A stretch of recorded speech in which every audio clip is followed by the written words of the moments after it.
Thanks for joining us on Beyond the Sermon, the podcast of First Methodist Church in Collingswood, New Jersey. On this podcast, the goal is not just to share our sermons, but to go beyond the sermon and talk about what we're learning and what God is doing in us and in our community. The sermon you're about to listen to comes from our summer 2023 sermon series, Living Stones. In this series, we're looking at who Jesus is calling us to be as he builds us into a spiritual home. You can find more information about our church at fumccollingswood.org. Thanks for listening. It's an unfortunate reality, but I feel pretty safe in saying that we've all had experiences somewhere along the way with people who live double lives, right? People who say one thing, but they live another way. They act one way in certain contexts. They act a different way in other contexts. They want to hold other people to a standard that they won't hold themselves to, right? It could be a boss or another kind of leader. It could be a friend. Unfortunately, it could be a pastor or a parent or a spouse. But no matter who it is, when we find out about that duplicity, it's not a good feeling, right? There's a sense in which we've been betrayed, led to believe one thing that doesn't match up with the reality. And the closer we feel to that person when we find out, the deeper it cuts. James, in his letter to the church, calls this kind of person double-minded, right? In the Old Testament, in several places, says that they have a divided heart. Jesus, speaking to the Pharisees who were held up as religious leaders, right? Jesus called them hypocrites. There's not a lot of patience for people who are trying to live on both sides of the fence, or who are trying to live with one foot in two different canoes. But what about when it's not just individuals, but a corporate identity? Right? Like a business that claims to be eco-friendly, but they're really dumping toxic waste somewhere. Or like a nonprofit that's committed to helping people, and the CEO is making millions of dollars. Like a movement that says they want to be a big tent that has room for all, unless you hold these certain beliefs or values, then you're out. What about when it's the people of God? What about when it's the people of God who are saying they believe one thing, but their lives and their actions tell a very different story? People who have put their faith in God. People who have responded to God's self-revelation, right? Which is recorded in Scripture and is seen most clearly in the person of Jesus. But their lives don't match up with the standard that we've been called to. And listen, I'm not trying to claim that we never miss the mark, right? Or that we have to have perfect performance in our behavior to say we follow Jesus. There's a difference between submitting to Jesus while you're letting him do the work of transforming your life and saying we submit to Jesus while trying to live in accordance with our old way of life. This kind of double-mindedness is what God was addressing when he spoke to the people of Israel through the prophet Haggai, right? And so I want to take a look this morning at the passage that we just read together and see what it has to say to us this morning. And so in verse 1, we're given that historical context, right, into which Haggai was called to speak. It gives the name of kings and governors, and that puts this message in the context of that time after some of the Jewish exiles had been allowed to return to Jerusalem. Right? Haggai was a contemporary of Ezra, who came back to oversee the rebuilding of the temple. In fact, the book of Ezra, in a couple places, mentions the messages of the prophets Haggai and Zechariah. Will preached from the book of Ezra just a few weeks ago. So this time when Haggai was speaking would not have been too long before Nehemiah returned to rebuild the walls of Jerusalem, right? Like we talked about last week. And then God further describes the context into which he's speaking through Haggai. And God says, these people say, right? And if you watch throughout the story of Scripture, anytime God shifts his language from calling the people of Israel my people to calling them these people, you know things aren't going well, right? And God is frustrated with the people of Israel. It's a bit like when I get home at the end of the day and I walk through the door and I'm greeted with a story from Meg about your children, right? Instead of the boys. I can tell when it hasn't been a good day. Anyway, God says, these people say, it's not time to rebuild the Lord's house. They had faced opposition to the rebuilding.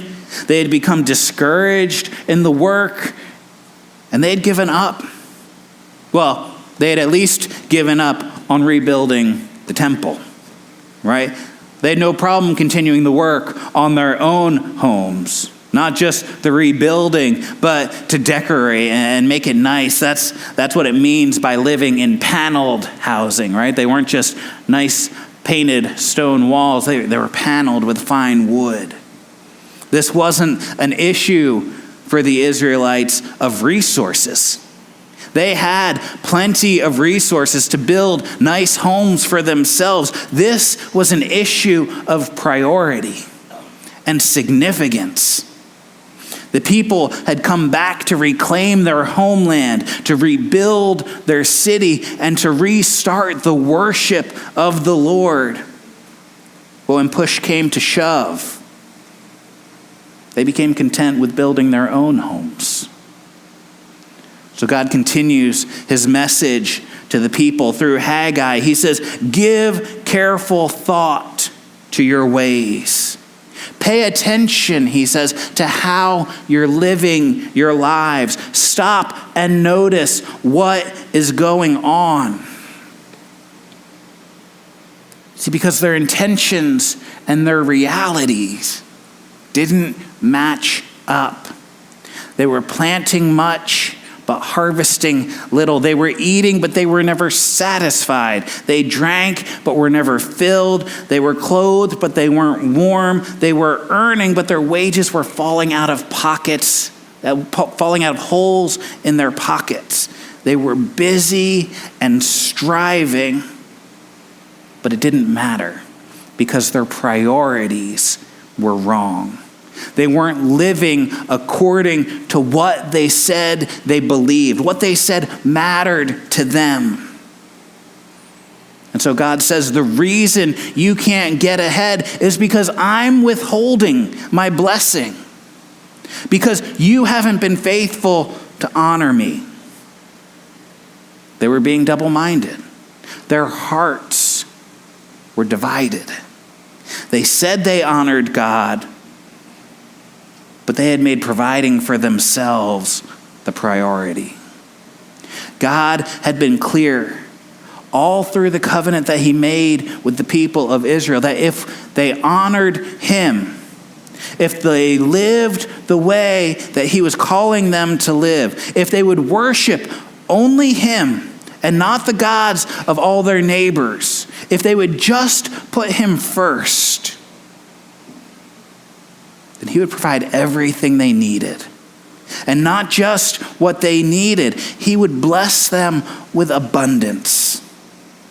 And that was the key, right? If the Israelites would live like they said they believed, if they would be single-minded and wholehearted in following the Lord, then they would be blessed by that relationship.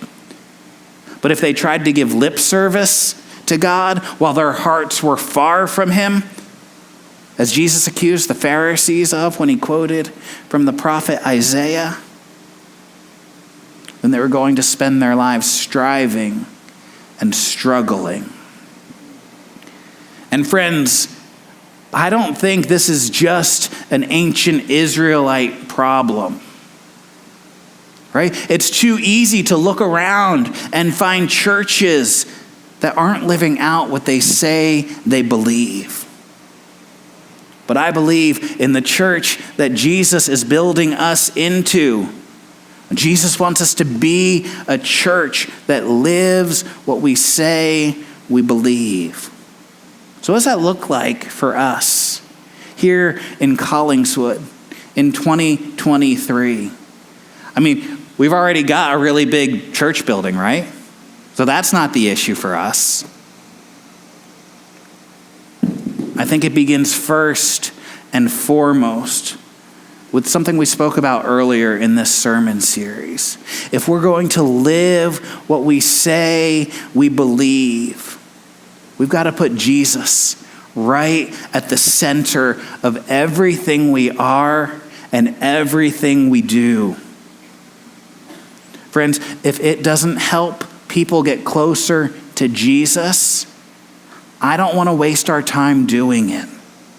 So I want to look at 3 ideas that I think need to mark us if we're going to become the church that Jesus is building us into, because I think they help us understand what it means to live out our belief that Jesus is at the center, even as they overlap and give shape to one another.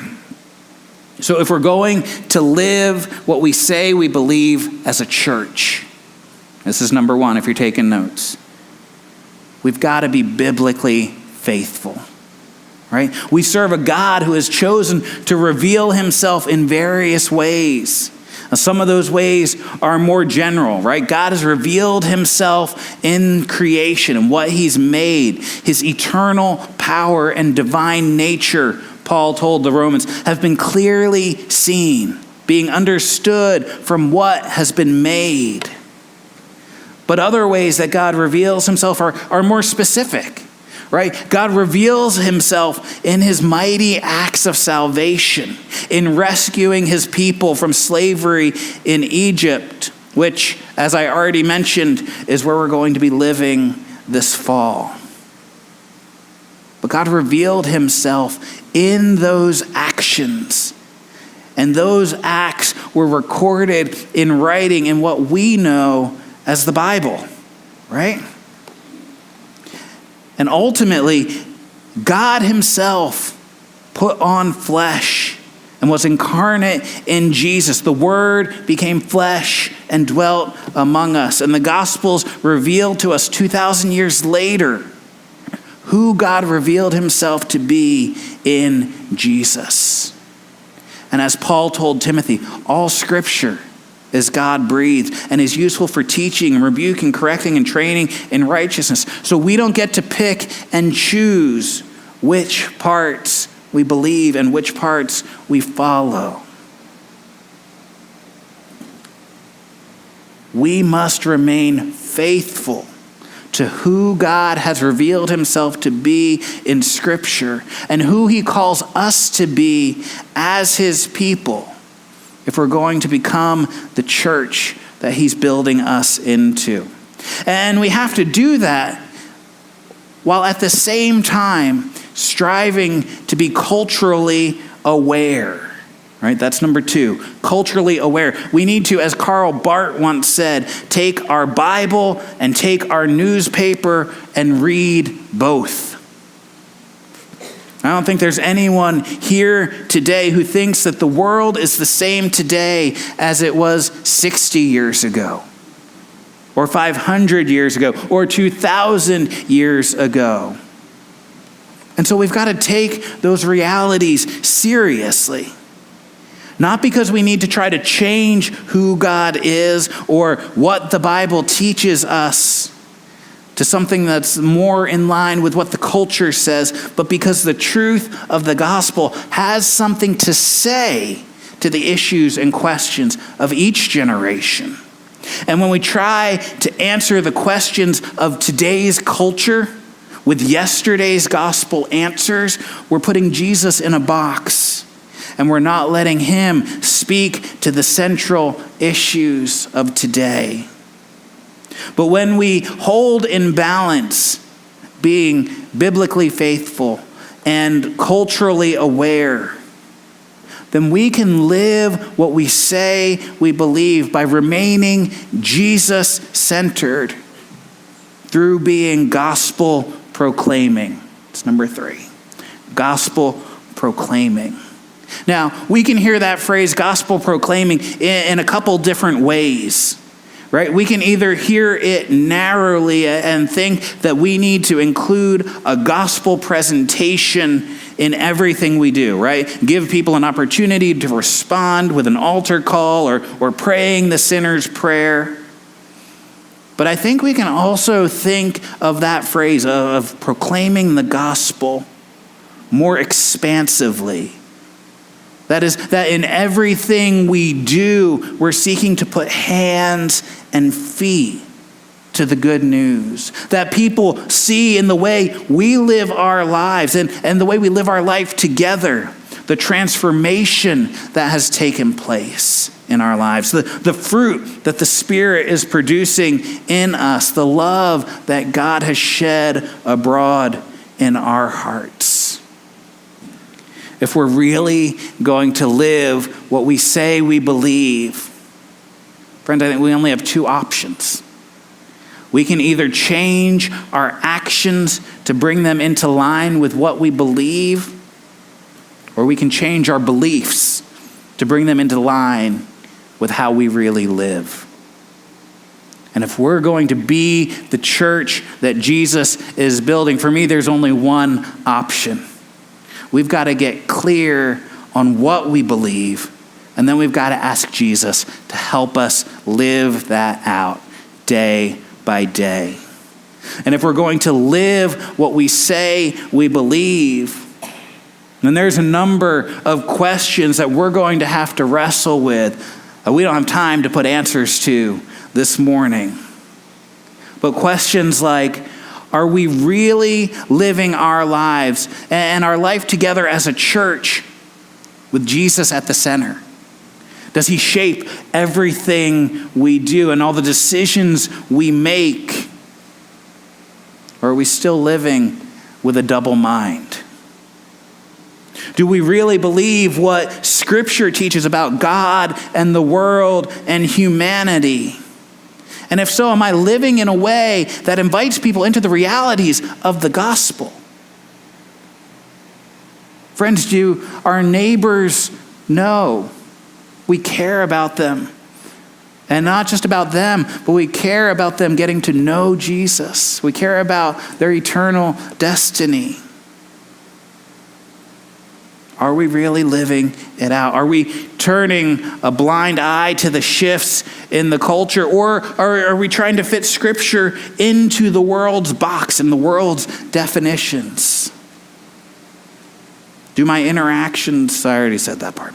We don't have time to wrestle with all of those questions this morning. We'd be here for days and weeks to try to put an answer to all those questions this morning. But thankfully, this sermon, even though we're wrapping up this series about being living stones that Jesus is building into a spiritual home, this isn't the end of the conversation about who our church is becoming and the church that Jesus is building us into. And so I want to encourage you to keep having these conversations. Keep wrestling with these questions on your own and together. Because you are the living stones that God is building into his spiritual temple. And if that's going to be true, then we've got to live what we say we believe.